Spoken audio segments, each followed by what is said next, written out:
Hey there, Sharon Horne-Ellstrom here with Supersize Your Business. And today I want to take and do something a little differently. I want to talk about a basic supersizing your business strategy. Now, I was working with a woman by the name of Hilda. We're going to call her Hilda. That's not her real name yesterday. Uh, and she runs a service business. She wants it to be an offline and online service business. But through our discussion, came to discover that she has got nothing written down, zero documented processes. She's got a business plan, but it's from a while ago and it needs to be updated and ferreted out. But first and foremost, and I'm thinking over the next few days, I might go back to the basics and ask the question. This is a basic strategy for building and growing and supersizing your business. Are you doing it? And are you using this particular basic strategy to the best of your abilities? There are foundational things that we need to do to build and grow and supersize our business. And my conversation with her was very enlightening in realizing that you can run a successful business without doing some of these things, but it is a whole lot harder, a whole lot more complicated. It's more challenging to get anybody to help you build and grow that business. And normally, if we're not doing one of these things, it is out of some type of fear. And it's hard for us to admit as humans that we're afraid of stuff or that we are resisting taking an action because we're not 100% confident that that's the right step to take. We're talking about perfect timing and confidence growth for this year's annual challenge. And so that's what got me thinking along this track of, yeah, we've been talking about all these leading edge different strategies we can apply to our business and to different industries, and we can look to different industries to learn, which is a basic supersizing your business strategy, by the way.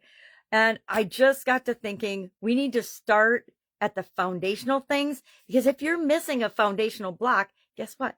Everything else that you're building upon that foundation with missing block or blocks is sketchy, and it's apt to fall down or be more subject to different things outside of your control that you probably don't want to have happen to your business. People don't want other people to come in and take over their business with a hostile takeover or getting rid of them. It happens time and time again because some of these foundational things are not in place. So today, the one I want to talk about, thank you, Hilda, very much for getting me on this track, is the absolute critical nature of writing things down, writing it down and documenting what it is you do in your business. I say documenting your processes and procedures and systems so that other people, number one, you can train people how to do them for you and you don't have to do so much work by yourself, especially when people are getting started out. They tend to try to do everything, which keeps them from documenting anything because they're so busy doing everything.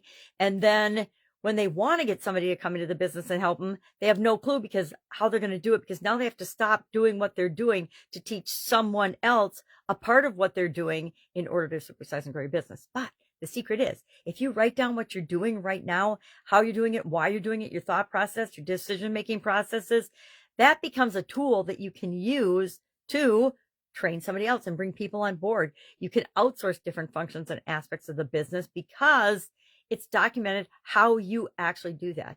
I work with a lot of people that get a coach and use a framework and try to put that framework into their existing business, only to find that the framework was designed for the person that sold it to them business and how they do things, not necessarily how you're going to do things or I'm going to do things. We have to take every strategy, everything we learn, and make it our own. That applies to everything. Think about doing your taxes. Now, I haven't done my own taxes for quite a while, but when I used to do my own taxes, I would go over the changes every year and then look at, okay, how does that apply to my business? We need to do the same thing with documenting and writing down our processes and procedures. And it's as simple as just taking notes on what you're doing step by step as you do it. And then now you've got a document that you can go back on and you can look and say, okay, and my secret is to go through processes backwards. For some reason, for me, it's easier to see the holes in a process or the places that we might be challenged or that might cause us quality defects by going through the process backwards. I must have learned it in college from somebody, because I've done it ever since then. And I'll look at the process forward, but then I will actually go through the process as if I am the product or the service that someone is providing, the company I'm working with is providing. I do that with auditing too. I audit backwards. I don't know. Maybe my brain's a little backwards sometimes, but I found that it's a quick and easy way to find the areas that need improvement. I believe that documenting our processes, writing things down, is the key to continuous improvement. Why? Because once they're documented, all you have to do is tweak and change them and review them when certain events happen. If there's a change in any step of the process. So if I am a manufacturer, not a service provider like Hilda, or maybe I am a service provider like she is, and she wants to hire some coaches to come in and help her with her group coaching program. Well, part of what we discovered was she doesn't want to document anything and what she actually does for people because she's afraid to let go. She's afraid somebody will come in and steal that information from her. Now, we talked about NDAs, non-disclosure agreements, and things like that, and signing contracts with people that makes it illegal for them to actually steal your stuff and go out and make it their own or use it as if it's their own. And that's a whole mindset level of trust thing, which is also a basic supersize your business strategy. So you write things down, you find out what's missing, and you continue to improve them. Whenever there's a change in a step of the process, when there's a change in a provider or a vendor, or we get a customer complaint or a quality defect slips through our cracks, we want to re-examine and look at the process and how we're doing things. We also want to document whenever there's a quality issue or a challenge or a problem or a setback. We want to document that situation so we can create our own library of continuous learning in how we do things, how we handle things.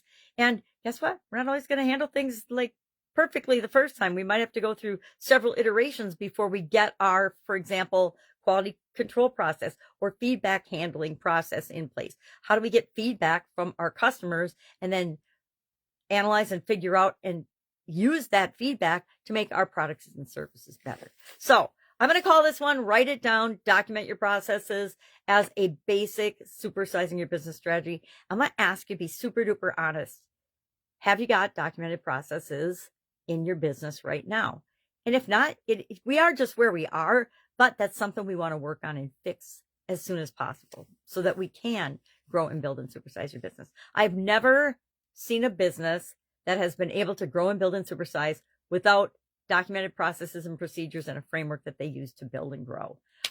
Just my experience. And if they don't have one, guess what? That's what I come in and help do, because that's the basic foundational, easy things to do to help a business really grow dramatically and quickly, which is what most businesses want to do. All right. Have an awesome day. Let me know in the comments below if you think it'd be a good idea to go take a step back for the next, 10 or so days and say, okay, these are the foundational processes I highly recommend you put in place in order to make a strong foundation to build and grow and supersize your business. Let me know if you want to see that. Otherwise, I will go back to my list of 365 topics, strategic topics to talk about every day with respect to growing and building and supersizing our business.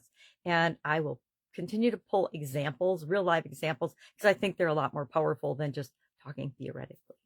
All right. Have a great day. If I can help in any way, ask. Otherwise, I'll be with you tomorrow.